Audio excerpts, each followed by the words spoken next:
ഈമാനോടെ മരിക്കണം. നമുക്ക് അതിന് ഭംഗം വരുത്താൻ സാധ്യതയുള്ള അതേ ഒരു പുത്തൻവാദിയുടെയും ഒരു യുക്തിവാദിയുടെയും ഒരു വാചകം പോലും കേൾക്കാൻ പോകരുത്. പച്ച ഹറാമാണ്.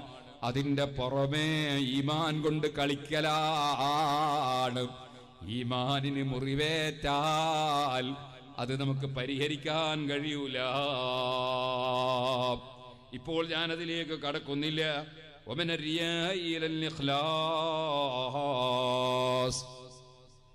സുബ്ഹാനല്ലാഹ്. ഞാനൊരു ദിവസം ഒരു പഴയ മാസിക ഒരു പുസ്തകം കിട്ടി എനിക്ക്. അത് നോക്കുമ്പോൾ ഒരു ശരീഅത്ത് വിരോധിയുടെ ഒരു ലേഖനം. ആ ലേഖനത്തിൽ പറയുന്നത് എന്താണ്? ഞാനൊരു സാമ്പിൾ പറയാണ്. ആ ലേഖനത്തിൽ പറയുന്നത് എന്താണ്? ഒരാൾക്കൊരു 10 മക്കളുണ്ട്. ആ 10 മക്കളിൽ ഒരാൾ മരിച്ചുപോയി.